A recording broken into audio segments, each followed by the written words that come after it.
अगर एक 17 साल की लड़की को 45 साल के आदमी से प्यार हो जाए तो क्या होगा। आज हम ऐसे ही एनीमे को एक्सप्लेन करेंगे, तो चलिए वीडियो को स्टार्ट करते हैं। ये एनीमे स्टार्ट होता है ताचिबाना से, जो कि स्कूल के अंदर सो रही होती है। तभी उसका फ्रेंड तकाशी वहाँ आ जाता है, जो कि उसको लाइक करता है, पर ताचिबाना उसमें कोई इंटरेस्ट नहीं दिखाती और वहाँ से भाग जाती है। स्कूल से बाहर निकलते हुए वो अपनी बेस्ट फ्रेंड हारुका को देखती है, जो कि ट्रैक रेसिंग की प्रैक्टिस कर रही होती है। ताचिबाना भी स्कूल की बहुत अच्छी ट्रैक रेसर होती है, पर उसे सीरियस एंकल इंजरी हो जाती है, जिसके कारण वो बहुत डिप्रेस रहने लगती है। तो ताचिबाना स्कूल से निकलकर अपने पार्ट टाइम काम पर जाती है, जो कि एक गार्डन नाम के कैफ़े रेस्टोरेंट में होता है। काम करते हुए वो अपने मैनेजर कोंडो को देखती है, जिससे वो प्यार करती है, पर बाकी एम्प्लॉयज़ मैनेजर कोंडो को कुछ खास पसंद नहीं करते। इसके बाद ताचिबाना का लंच टाइम हो जाता है। वो अपना लंच लेकर एम्प्लॉय रूम में जाती है, जहां वो एक 7-8 साल के बच्चे को देखती है और बाकी एम्प्लॉय से पूछती है, तो वो बताते हैं कि वो कोंडो का बेटा यूटा है। ये सुनकर ताचिबाना के हाथ से खाने की प्लेट नीचे गिर जाती है। प्लेट के गिरने की आवाज़ सुनकर कोंडो वहाँ आ जाता है और पूछता है कि क्या हुआ। तो ताचिबाना उसे बहुत गुस्से से देखती है, क्योंकि उसे लगता है कि कोंडो मैरिड है। बाद में बाकी एम्प्लॉय से बात करते हुए उसे पता चलता है कि कोंडो का डिवोर्स हो चुका है। ये सुनकर उसके हाथ से प्लेट वापस गिर जाती है। अगले दिन ताचिबाना स्कूल में हाराकू से मिलती है, जो उसे कहती है कि उसे वापस ट्रैक टीम ज्वाइन करनी चाहिए, पर ताचिबाना डिप्रेस होने के कारण ना बोल देती है। स्कूल के बाद ताचिबाना काम पर चली जाती है। लंच टाइम के दौरान ताचिबाना कोंडो के चेयर पर उसकी शर्ट देखती है और उसे याद आता है कि उसे कोंडो कैसे पसंद आया। फ्लैशबैक। एक दिन ताचिबाना कैफे रेस्टोरेंट के सामने से जा रही होती है, तभी बहुत तेज बारिश शुरू हो जाती है। तो ताचिबाना कैफे रेस्टोरेंट में बैठकर बारिश कम होने का वेट करती है। मैनेजर कोंडो उसे सैड देखकर उसे एक कॉफ़ी देते हैं, पर ताचिबाना कहती है कि उसने कुछ भी ऑर्डर नहीं किया। पर कोंडो उसे कहता है कि ये कॉफ़ी उसकी तरफ से है और उसे एक मैजिक ट्रिक भी दिखाता है, जिससे ताचिबाना इम्प्रेस हो जाती है और उसका मूड भी ठीक हो जाता है। और यही से 17 साल की ताचिबाना को 45 साल के कोंडो से प्यार हो जाता है। End of flashback. तो अगले दिन हम देखते हैं कि गलती से एक कस्टमर अपना फ़ोन कैफ़े में भूल जाता है। ताचिबाना ये देखकर फ़ोन लेकर बाहर उसे देने के लिए जाती है, पर तब तक कस्टमर थोड़ा दूर जा चुका था। ताचिबाना उसे आवाज़ देने की कोशिश करती है, पर उसे कुछ सुनाई नहीं देता। ये देखकर कोंडो भी बाहर आ जाता है। तब ताचिबाना भाग के उसे फ़ोन देने के लिए जाती है और ताचिबाना की स्पीड देख के कोंडो हैरान रह जाता है, पर उसकी एंकल इंजरी के कारण वो ये नहीं कर पाती और वो गिर जाती है।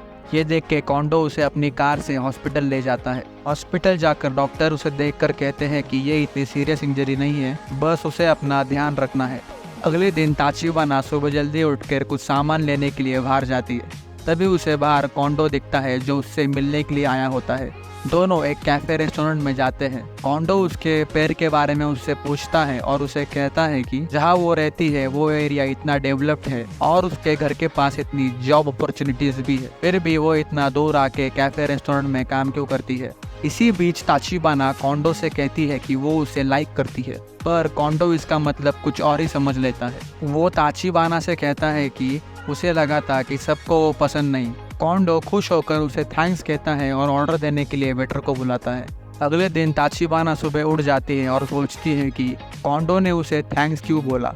उसे लगता है कि उसने कुछ गलत बोल दिया। ताचिबाना स्कूल चली जाती है, पर उसके दिमाग में यही चल रहा था कि कोंडो ने ऐसा बोला तो बोला क्यों। वो उसके दोस्तों से भी बात करने की कोशिश करती है, पर उनको वो कुछ नहीं कहती। घर जाते हुए उसे उसके ट्रैक टीम के कुछ दोस्त मिलते हैं। वो उसे फोर्सफुली अपने साथ ले जाते हैं। ताचिबाना वहाँ जाकर फील्ड में एक बेंच पर बैठ जाती है, जहाँ वो सारे ट्रैक फील्ड रेसर्स को रेस करते हुए देखती है। देखकर उसे अपना पास्ट याद आता है और उसे बहुत बुरा भी लगता है कि वो अब भाग नहीं सकती। वो बेंच पे से उठकर जाने लगती है। तभी उसके फ्रेंड्स उसे देख लेते हैं और उसके पास आके उसे कहते हैं कि मत जाओ, पर ताचिबाना अपने पास्ट की वजह से बहुत गुस्से में रहती है और उन्हें कहती है कि तुम मुझे यहाँ चिढ़ाने के लिए लेके आए हो, क्योंकि वो अब रेस नहीं कर सकती इसलिए। पर उन लोगों का ऐसा कुछ इरादा नहीं था, वो तो बस उससे बात करना चाहते थे। ताचिबाना वहाँ से गुस्से में निकल जाती है और सीधा कैफे रेस्टोरेंट गार्डन में पहुंच जाती है। वो बारिश में पूरी तरह से भीग जाती है और कोंडो के सामने आके खड़ी होके उसे कहती है कि वो उससे प्यार करती है। ये सुन के कोंडो एकदम शॉक हो जाता है उसे समझ नहीं आता कि वो क्या उससे कहे। इतना सा कह के वो वहाँ से भाग जाती है। घर जाते हुए कोंडो यही सोचता है कि ताचिबाना ने उससे क्या कहा, कि वो एक 45 साल का आदमी है और एक 17 साल की लड़की को उससे क्या चाहिए। अगले दिन ताचिबाना फिर से काम पे आना शुरू कर देती है। कोंडो रेस्टोरेंट की साफ सफाई कर रहा होता है। ताचिबाना उसके पीछे से आकर उसे गुड मॉर्निंग कहती है और जब तक कोंडो मुड़ के देखे तब तक वो रेस्टोरेंट के अंदर चली जाती है। कोंडो काम करते हुए यही सोच रहा था कि कल ताचिबाना ने उससे क्या कहा। तभी उसे ऐसा लगता है कि ताचिबाना और तकाशी ने मिलकर उसके साथ प्रैंक किया होगा, कि तकाशी उसके कार के पीछे छुप कर ये सब रिकॉर्ड कर रहा होगा। और अच्छा हुआ कि उसने कुछ रिएक्शन नहीं दिया, क्योंकि अगर वो कुछ रिएक्शन देता तो सब वो वीडियो देखकर अभी हंस रहे होते। कोंडो को लगता है कि वो बच गया और इसलिए ताचिबाना ने उससे ऐसा कहा, वरना क्यों एक 17 साल की लड़की को एक 45 साल के आदमी से प्यार होगा। इसके बाद कोंडो अपने डेस्क पर बैठ के काम कर रहा होता है कि उसके पीछे ताचिबाना आकर खड़ी हो जाती है और उससे पूछती है कि तुमने मुझे कल का जवाब क्यों नहीं दिया। इसी बीच वहाँ एक दूसरी एम्प्लॉय आ जाती है और वो ताचिबाना से कहती है कि क्या हम काम के बाद कहीं घूमने जाएं, पर ताचिबाना एक बहाना बनाकर उसे मना कर देती है। काम के बाद ताचिबाना घर जा रही होती है तो कोंडो उसे कहता है कि मैं तुम्हें छोड़ दूंगा और हम हमारी बात भी कंप्लीट कर लेंगे। कोंडो ताचिबाना से कहता है कि वो उससे कैसे प्यार कर सकता है, क्योंकि वो एक 45 साल का आदमी है और ताचिबाना सिर्फ एक 17 साल की लड़की है। वो कहता है कि ये नहीं हो सकता, पर ताचिबाना कहती है कि ये क्यों नहीं हो सकता। तो कोंडो उसे कहता है कि वो उसके पिता की उम्र का है, अगर लोगों ने हमें साथ में देख लिया तो वो क्या कहेंगे। पर ताचिबाना उससे कहती है कि लोग क्या कहेंगे उससे मुझे कुछ फर्क नहीं पड़ता, और वो जोर से चिल्लाती है और कहती है कि मुझे तुमसे प्यार है। ये सुनकर कोंडो हड़बड़ी में गाड़ी का ब्रेक लगाकर गाड़ी को वहीं पे रोक देता है। वो ताचिबाना से कहता है कि क्यों ना हम जरा ताज़ी हवा खा ले। दोनों चलते चलते एक पेड़ के नीचे जाकर रुक जाते हैं। कोंडो ताचिबाना से पूछता है कि तुम्हें मुझ में क्या पसंद आया, क्या कारण है कि तुम्हें मुझसे प्यार हो गया। तो ताचिबाना कहती है कि लोगों को प्यार करने के लिए कोई कारण लगता है। वो कहती है मुझे तो नहीं लगता। तो कोंडो उससे कहता है कि अगर तुम्हें तुम्हारी उम्र के कोई लड़के से प्यार हुआ होता तो कोई तुमसे कुछ नहीं पूछता, पर तुम्हें एक 45 साल के आदमी से प्यार क्यों हुआ। कोंडो ताचिबाना से कहता है कि तुम्हारे और मेरे लिए कोई तो रीज़न होना ही चाहिए। तो ताचिबाना उससे कहती है कि बस मुझे तुमसे प्यार है। तो कोंडो ताचिबाना से कहता है कि तुम्हें कुछ समझ नहीं आ रहा, अगर तुम मेरे साथ डेट पे चलोगी तो तुम्हें पता चलेगा कि मैं कितना पकाऊ और बोरिंग हूँ। ये सुनकर ताचिबाना एक्साइट हो जाती है। वो कोंडो से कहती है कि सच में हम एक डेट पे जा रहे हैं। तो कोंडो कहता है कि ये मैंने क्या बोल दिया। ताचिबाना की जिद देखकर वो मान जाता है। अगले दिन ताचिबाना कोंडो को डेट के बारे में याद दिलाती है, पर कोंडो नर्वस हो जाता है। पर उनकी ये डेट की बातें कासे सुन लेता है। लंच टाइम ओवर होने के बाद कासे अकेले में ताचिबाना को कहता है कि उसने उसकी और कोंडो की सारी बातें सुन ली है। वो उसे कहता है कि मैं ये सबको बता दूंगा अगर तुम मेरे साथ एक डेट पे नहीं आई तो। ताचिबाना ना चाहते हुए भी उसे हाँ कह देती है। दोनों अगले दिन एक डेट पे जाते हैं। वो दोनों पहले एक मूवी देखते हैं, उसके बाद एक कैफ़े में जाके बैठ जाते हैं, जहाँ कासे ताचिबाना से कहता है कि तुम्हारा और बॉस का कभी कुछ नहीं हो सकता, तुम्हें किसी ऐसे को ढूंढना चाहिए जो तुम्हारे एज ग्रुप का हो, जैसे कि मैं। इसी बीच वहाँ कोंडो का फ़ोन आता है और कोंडो पूछता है कि तुम्हें डेट पर कहाँ जाना है। ये सुनकर ताचिबाना बहुत खुश हो जाती है और उछलने लगती है। इसके बाद कासे वहाँ से चला जाता है। आखिरकार वो दिन आ ही जाता है जिसका ताचिबाना बहुत दिनों से इंतज़ार कर रही होती है। दोनों स्टेशन पे मिलते हैं, जहाँ पे ताचिबाना ने बहुत सुंदर ड्रेस पहना होता है।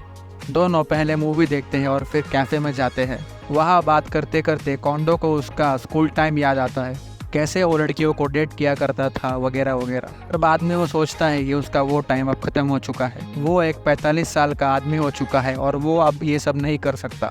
यही सोचते सोचते दोनों कैफ़े से बाहर निकल जाते हैं और स्टेशन से घर चले जाते हैं।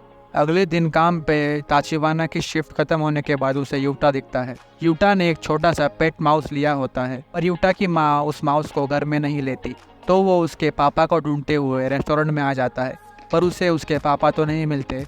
उसे ताचिबाना दिख जाती है, तो वो कहता है कि हम पापा के घर जाएंगे और ये माउस उन्हें संभालने के लिए दे देंगे। ये कहकर दोनों कोंडो के घर की तरफ निकल पड़ते हैं। दोनों कोंडो के घर पहुंच जाते हैं, पर कोंडो वहाँ नहीं होता। घर पहुंचने के बाद यूटा कहता है कि उसे बहुत भूख लगी है, तो ताचिबाना उसे खाने के लिए कुछ बना कर दे देती है। यूटा खाने लग जाता है और ताचिबाना को एक बंद रूम दिखता है, वो उस रूम के पास जाती है तो उस रूम में बहुत सारी किताबें रखी होती है। तब ताचिबाना को समझ में आता है कि कोंडो बुक्स को लेके बहुत पैशनेट है। इसी वक्त कोंडो वहाँ आ जाता है तो यूटा कहता है कि हम पापा को सरप्राइज करेंगे, इसलिए ताचिबाना जाकर एक कबर्ड में छुप जाती है। तो यूटा और कोंडो बात कर रहे होते हैं पर कबर्ड के अंदर बहुत गर्मी होती है। ताचिबाना वो गर्मी बहुत देर तक नहीं सह पाती और कोंडो के सामने जब मार देती है। कोंडो ये देखकर चौंक जाता है और यूटा से कहता है कि पानी या कोल्ड ड्रिंक लेके आओ। यूटा जाकर कोल्ड ड्रिंक ले आता है और उसका पैर फिसलने के कारण वो कोल्ड ड्रिंक सीधा ताचिबाना के कपड़ों पर गिर जाती है। ये देखकर कोंडो नर्वस हो जाता है और वो उसे अपना एक शर्ट देके उसका शर्ट लॉन्ड्री में धोने के लिए ले जाता है। लॉन्ड्री में कपड़े धोने के बाद वापस आते समय बहुत जोर की बारिश होने लगती है तो कोंडो वहीं रुक जाता है। ताचिबाना और यूटा घर पे बात कर रहे होते हैं तो यूटा कहता है कि उसके पापा को क्लासिक लिटरेचर बहुत पसंद है। बारिश बढ़ने के कारण यूटा और ताचिबाना छाता लेके कोंडो को लेने के लिए जाते हैं। कोंडो को लेकर वापस आते समय ताचिबाना उससे कहती है कि वो उसके बारे में अब क्या सोचता है, उसकी राय क्या है। पर कोंडो को पता था कि वो क्या कर रहा है। उसे ताचिबाना का दिल नहीं तोड़ना था, इसलिए वो उस डेट पे गया था। अगले दिन कैफे में सब कोंडो को घेर लेते हैं क्योंकि उसके पास अब एक पेट माउस था। उसे सलाह देते हैं कि उसे उसको कैसे संभालना चाहिए। ये देखकर ताचिबाना जेलस हो जाती है और वो गुस्से में आके कोंडो को कहती है कि जो भी उसके बारे में पूछना है अगली बार से तुम मुझे पूछोगे। मैंने भी ऐसे हैमस्टर संभाले हैं जब मैं छोटी थी। तो यहीं पे हमारे एनीमे के 6 एपिसोड खत्म हो जाते हैं। कैसा लगा आपको ये वीडियो लाइक करके ज़रूर बताना और अगले पार्ट के लिए नीचे कमेंट ज़रूर करना। तो मिलते हैं अगले वीडियो में।